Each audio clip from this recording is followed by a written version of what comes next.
Alors que nous sommes déjà à notre sujet numéro 11, l'équipe technique se joint à moi pour vous dire que nous avons toujours beaucoup de plaisir à vous retrouver. Nous avons aussi beaucoup de plaisir à préparer ces rencontres pour vous et avec vous. Et nous sommes heureux de savoir que vous êtes là encore avec nous pour un nouveau numéro, une nouvelle réflexion.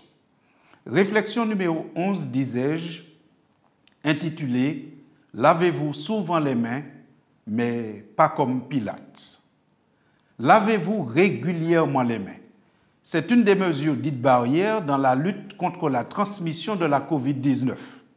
Pour ces raisons, se laver les mains est une pratique à adopter et à conserver. Donc, nous retenons cette mesure qui nous a été enseignée, martelée, lavez-vous souvent les mains. Mais puisque nous sommes dans le cadre de nos réflexions autour du thème « Le pouvoir de l'espérance », nous ajoutons à cette phrase « Lavez-vous souvent les mains, mais pas comme Pilate ». Pilate est un gouverneur romain en Judée à l'époque de la crucifixion de Jésus. Quand on est gouverneur, on a souvent des décisions à prendre et parfois des décisions qui sont lourdes de conséquences. Un jour, Pilate s'est trouvé dans une situation très particulière. En effet, les ennemis de Jésus lui demandaient à Pilate de ratifier la condamnation à mort de Jésus qu'ils avaient déjà décidée. Quand ils emmènent Jésus à Pilate, ils ont déjà le jugement. Ils ont déjà prononcé qu'il devait mourir. Nous lisons cela dans Matthieu 27, verset 1er et verset 2, où la Bible dit « Dès que le matin fut venu, tous les principaux sacrificateurs et les anciens du peuple tinrent conseil contre Jésus pour le faire mourir. Après l'avoir lié, ils l'emmenèrent et le livrèrent à Ponce Pilate, le gouverneur. Ils ont tenu conseil, non pas pour le juger, mais pour le faire mourir. Quand ils l'emmènent à Pilate, ils ont déjà décidé, Jésus doit mourir. Lui, Pilate, lorsqu'il rencontre Jésus, dans ce contexte, il développe une certaine sympathie pour Jésus. De plus, sa femme, à la suite d'un rêve, lui a conseillé de ne pas s'associer au meurtre d'un juste. Pilate va donc, dès ce moment, chercher à libérer Jésus par tous les moyens. Mais Pilate doit faire face à la foule et aux sacrificateurs qui veulent absolument la mort de Jésus. Il leur dit à un moment, « Je ne trouve rien de coupable en cet homme ». Luc 23 au verset 4. Pilate reconnaissait même Jésus pour le roi des Juifs. C'est pour cela qu'il fit une inscription posée sur la croix de Jésus. Celui-ci est le roi des Juifs. Vous trouvez cela dans Jean 19 au verset 19. Pilate a vécu une lutte extraordinaire entre sa conscience, ses convictions intimes et profondes, et la pression qu'il subissait de la part du peuple et de certains hommes importants. Plus le temps passait, plus il était convaincu que Jésus ne méritait pas la mort, mais plus le temps passait, plus il prenait aussi conscience que s'il s'opposait ouvertement à ce qui avait déjà été arrêté concernant Jésus, qu'il mettait en danger son poste de gouverneur. Pilate va donc voir qu'il ne gagne rien. Malgré tous ces stratagèmes pour essayer de faire libérer Jésus, il voit que ça ne mène à rien. Et la Bible nous dit cela dans Matthieu 27 au verset 24. Pilate, voyant qu'il ne gagnait rien du tout, eh bien, il va décider de livrer Jésus. Et ce qu'il va faire, il va prendre de l'eau, il va se laver les mains devant tous et déclarer « Je suis innocent du sang de ce juste ». Après s'être lavé les mains devant le peuple, il dit « Je suis innocent du sang de ce juste ». C'est de là, de cette histoire, que vient l'expression que nous utilisons encore aujourd'hui, « sans laver les mains ». On dit cela quand on veut décliner toute responsabilité ou refuser toute intervention dans une affaire. Aujourd'hui, la question qui s'était posée à Pilate se pose à nous aussi, à vous, madame, à vous, monsieur, et à moi. La question c'est, sommes-nous prêts à risquer de perdre une position, une fonction, un poste, la faveur de certaines personnes, parce que nous voulons rester fidèles à nos convictions à propos de Jésus? Est-ce que notre positionnement pour Jésus est clair? Est-ce qu'il est net? Est-ce qu'il ne souffre d'aucune ambiguïté parce que nous voulons préférer la gloire de Dieu à la gloire des hommes? En tout cas, Jésus, lui, il ne s'en est jamais lavé les mains. Jésus, lui, au contraire, il s'est impliqué. Il a donné ses mains pour que nous soyons sauvés. Tandis que Pilate lave ses mains pour dire « je suis innocent, je ne me mêle pas », finalement, je ne prends pas trop de risques, même si je suis convaincu. Jésus, lui, il ne s'en lave pas les mains. Nous avons pour preuve et nous avons pour assurance aujourd'hui que si nous pouvons espérer, vous et moi, si nous pouvons espérer obtenir le pardon de nos péchés, être graciés, vivre un jour dans un monde régénéré, restauré, c'est parce que Jésus ne s'en est pas lavé les mains, parce qu'au contraire, il a donné ses mains pour être crucifié.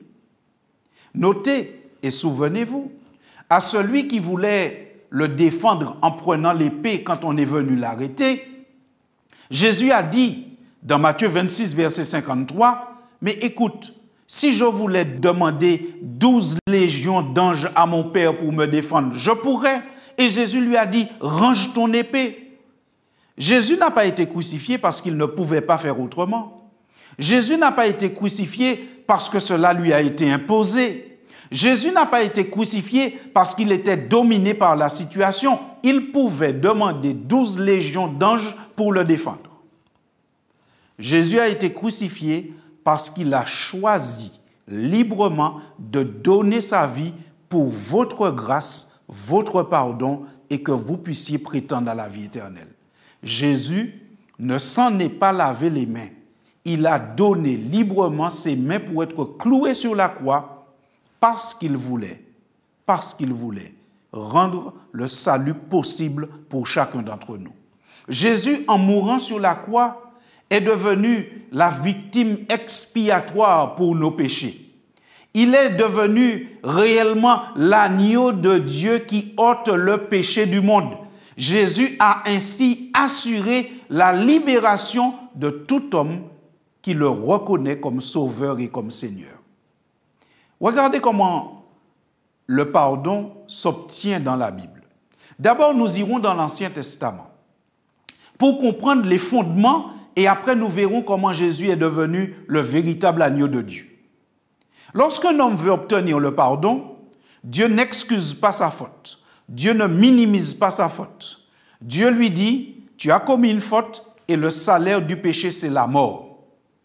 Ce que Dieu accepte par contre, c'est qu'un innocent désigné comme victime expiatoire meurt à la place de l'homme coupable.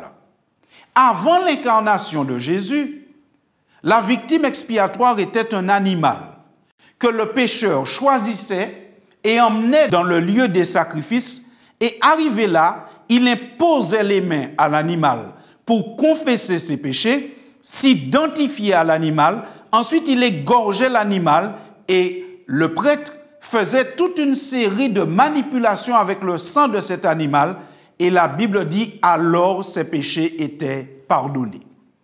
Lisons juste Lévitique chapitre 4 au verset 29 pour confirmer ce qui vient d'être dit.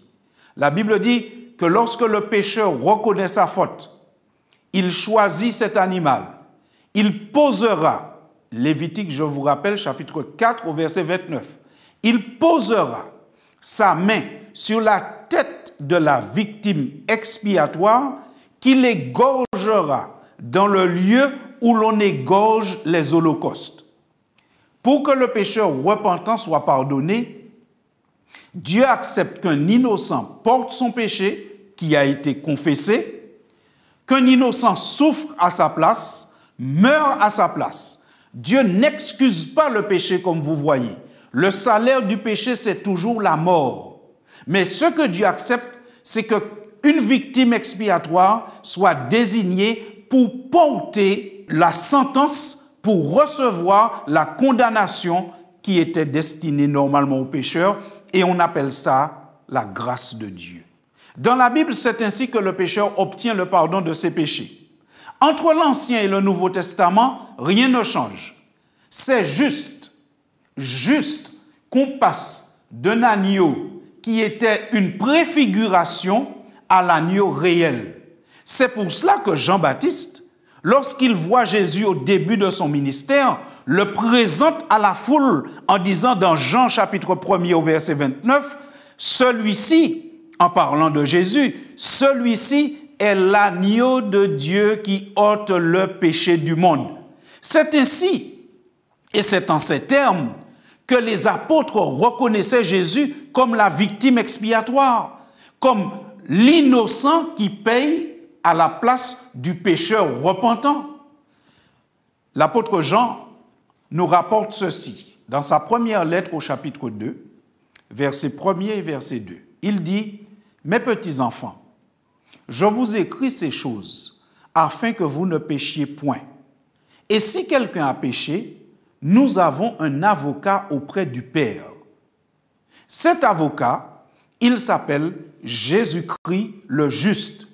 Il est lui-même une victime expiatoire pour nos péchés, non seulement pour les nôtres, mais aussi pour ceux du monde entier. » Oui, chers amis, vous avez bien lu, vous avez bien entendu. Jésus est la victime expiatoire pour nos péchés, c'est l'apôtre qui disait cela, mais aussi pour ceux du monde entier. Cela veut dire que vous et moi, nous sommes encore au bénéfice de la grâce de Dieu manifestée en Jésus-Christ. Ça veut dire que pour vous et pour moi, Jésus est une victime expiatoire pour le pardon de nos péchés. Mais il y a une chose que nous devons nous rappeler. C'est que nous avons un luxe extraordinaire d'avoir un tel sauveur. Nous avons le luxe d'avoir une telle victime expiatoire. Mais nous ne devons pas oublier une chose, c'est qu'il nous faut valider le sacrifice de Jésus dans nos vies. Rappelez-vous, chers amis, rappelez-vous, le pécheur, quand il se reconnaissait pécheur, il prenait un agneau qu'il emmenait et il devait imposer les mains à la victime pour confesser son péché et s'identifier à sa victime. Par conséquent, vous et moi, nous avons le même travail à faire aujourd'hui sur Jésus-Christ, la victime expiatoire. Nous pouvons dire « Merci Seigneur Jésus pour ton implication, pour ta détermination à nous sauver. » Oui, ça nous pouvons le dire. Mais il nous faut accepter, il nous faut valider le sacrifice de Jésus dans nos vies pour que le salut devienne vraiment effectif. C'est ce que la Bible dit. Dans 1 Jean 1 au verset 9, la Bible dit « Si nous confessons nos péchés, il est fidèle et juste pour nous les pardonner et pour nous purifier de toute iniquité. » Mais notez bien, si la Bible est claire que Jésus est prêt à pardonner tous nos péchés et qu'il peut nous purifier de toute iniquité, la phrase commence par « si nous confessons nos péchés ». Le sacrifice du Christ est valable pour l'humanité entière, pour tous les hommes de tous les temps, de tous les âges et de toutes les origines ethniques. Le sacrifice du Christ est valable pour tous. Seulement, il faut valider ce sacrifice dans nos vies. Il faut que nous puissions confesser nos péchés. Il faut que nous puissions confesser nos péchés à cet agneau, à cette victime expiatoire pour avoir le pardon de nos péchés. Mais aussi, il nous faut nous identifier à cet agneau pour que nous puissions bénéficier de sa grâce totalement. Parce que Christ est mort, mais il est ressuscité et aujourd'hui, il est à la droite de Dieu. Et ce que nous espérons tous, c'est un jour être avec Christ à la droite de Dieu dans son paradis pour vivre cette éternité. Mais pour cela, il faut s'identifier à Christ afin de pouvoir suivre le même chemin que lui. C'est pour cela que la Bible dit dans Romains 6, versets 3 et 4, « Ignorez-vous que nous tous qui avons été baptisés en Jésus-Christ, c'est en sa mort que nous avons été baptisés. Nous avons donc été ensevelis avec lui par le baptême en sa mort, afin que comme Christ est ressuscité d'entre les morts pour la gloire du Père, de même nous aussi, nous marchions en nouveauté de vie. En effet, si nous sommes devenus une même plante avec lui par la conformité à sa mort, nous le serons aussi par la conformité à sa résurrection. Le baptême par immersion, nous permet de nous identifier à Jésus en étant baptisés, en ayant la foi, en reconnaissant Christ comme sauveur. Nous allons être greffés à Christ symboliquement, mais réellement aux yeux de Dieu. Parce que lorsque nous sommes baptisés par immersion, il y a deux mouvements. Le premier mouvement où nous sommes plongés dans l'eau, immergés, c'est ce que veut dire le mot baptisé. Le mot baptisé veut dire immergé, plongé. Nous sommes plongés dans l'eau. L'eau qui peut être considérée comme un espace où l'homme, s'il demeure trop longtemps plongé dans cet espace, il va mourir. Donc le fait de nous plonger, c'est le symbole d'une mort. La mort au péché, la mort à l'orgueil, la mort à nous-mêmes. Et quand on est relevé, c'est le symbole d'une résurrection, la résurrection de Christ. On est relevé des eaux du baptême pour mener une vie nouvelle. Vous comprenez donc qu'en se faisant baptiser, en étant baptisé par immersion, en quelque part, on reproduit le sacrifice du Christ en nous, on adhère à ce sacrifice, je meurs au péché et je ressuscite à une vie nouvelle. Romains 6. Relisez autant que nécessaire ce chapitre de la Bible pour en être clairement convaincu. Le baptême nous lie à Jésus. Par conséquent, madame, monsieur, il est important, voire même indispensable, d'être baptisé. La Bible nous dit que Jésus nous propose un deal, un échange extraordinaire. Donnez-moi vos péchés, prenez ma justice. La justification par la foi. Et c'est pourquoi Jésus dit, en terminant ses entretiens avec les apôtres, « Celui qui croira et qui sera baptisé sera sauvé, mais celui qui ne croira pas sera condamné. » Une seule question se pose maintenant, à vous, madame, à vous, monsieur. Une seule question se pose. Croyez-vous en Jésus-Christ? Croyez-vous en son amour? Croyez-vous qu'il revient bientôt? Si vous répondez oui à ces trois questions, alors forcément, vous êtes baptisé par immersion ou vous prenez l'engagement maintenant d'être baptisé par immersion. Car c'est Jésus qui a dit « Celui qui croira et qui sera baptisé sera sauvé ». Si on ne prend pas la décision d'être baptisé, c'est qu'en quelque part qu'on ne croit pas vraiment dans l'œuvre et le ministère du Christ. Mais si vous y croyez, alors forcément, sans aucun doute, vous prenez cette décision maintenant. Et nous sommes prêts à vous accompagner dans ce cheminement pour que vous puissiez vous préparer et recevoir ce baptême par immersion comme Christ l'a institué pour votre plus grand bonheur. Prions ensemble. Seigneur, merci infiniment pour Jésus, un sauveur merveilleux, agneau de Dieu qui ôte non seulement le péché du monde, mais chacun de nous maintenant, Seigneur, nous voulons te dire, agneau de Dieu qui enlève mon péché. C'est pourquoi nous te disons chacun, prends ma vie, Seigneur Jésus. Fais-en ta demeure. C'est notre prière, au nom de Jésus, et pour la gloire de notre Dieu. Amen. Chers amis, nous attendons vos appels et vos courriels. À très bientôt.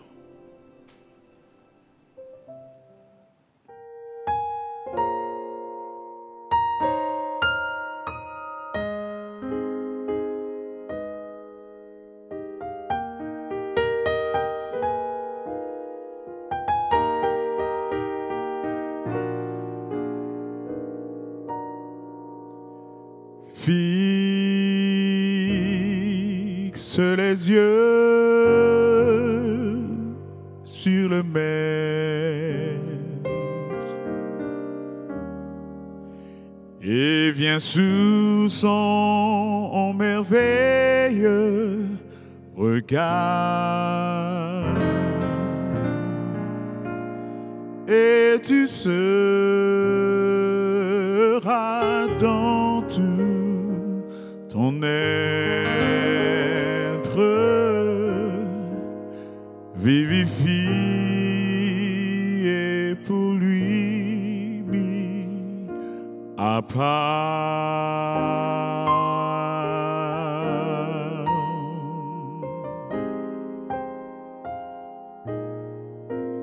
Quand t'écrases courbant la tête, tu te nourris de ton malheur. Oh, que le désespoir te guette, te livrant au pire frayeur. Fixe les yeux sur le Maître,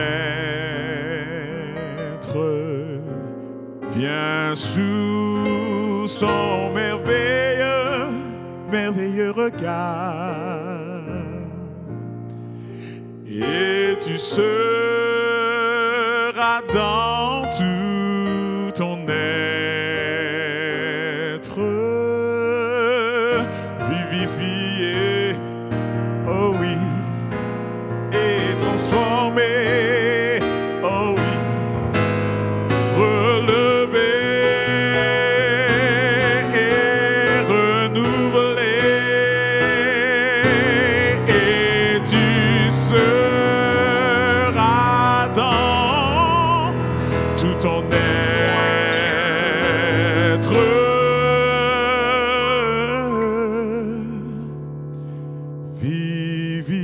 vivifié pour lui mis à part, vivifié pour lui mis à part, oh oui, vivifié pour lui mis à part.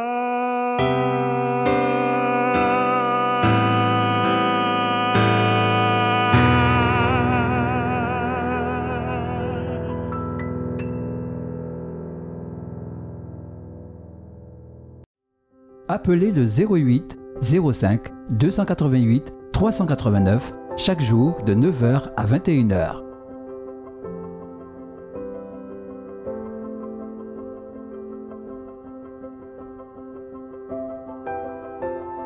Pour recevoir notre littérature gratuite, retrouvez le pouvoir de l'espérance chaque jour du 13 au 27 décembre. Sur cette antenne, à la même heure.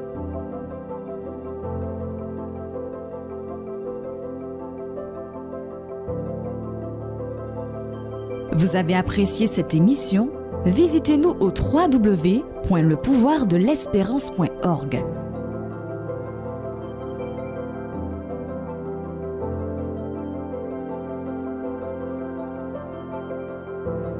Pour recevoir notre littérature gratuite, retrouvez le pouvoir de l'espérance chaque jour du 13 au 27 décembre. Sur cette antenne, à la même heure.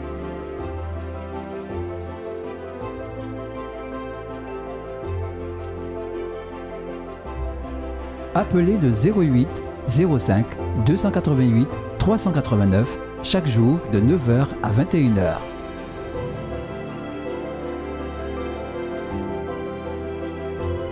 Pour avoir une info, Voir le replay, exprimer un besoin, une prière, visitez-nous au www.lepouvoirdelespérance.org.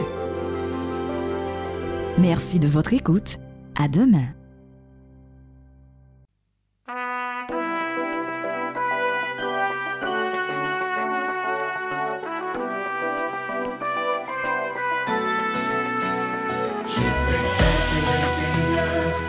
Tu m'as relevé, tu m'as redonné la force d'espérer en des cris de joie. Tu as changé mes pleurs, tu m'as redonné la foi, tu as dissipé mes peurs. Je te glorifierai, je te chanterai, je te célébrerai tant que je vivrai. Tu m'as donné tous ces croix.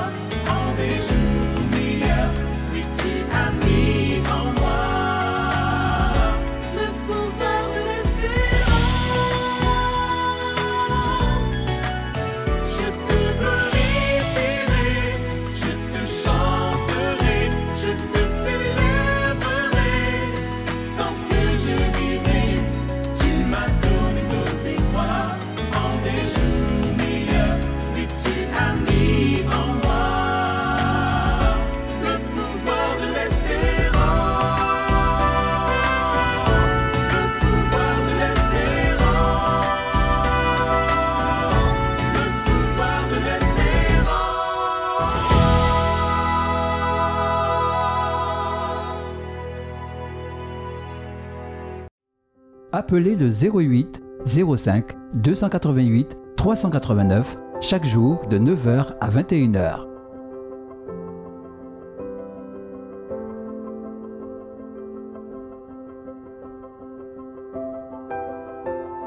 Pour recevoir notre littérature gratuite, retrouvez le pouvoir de l'espérance chaque jour du 13 au 27 décembre. Sur cette antenne, à la même heure.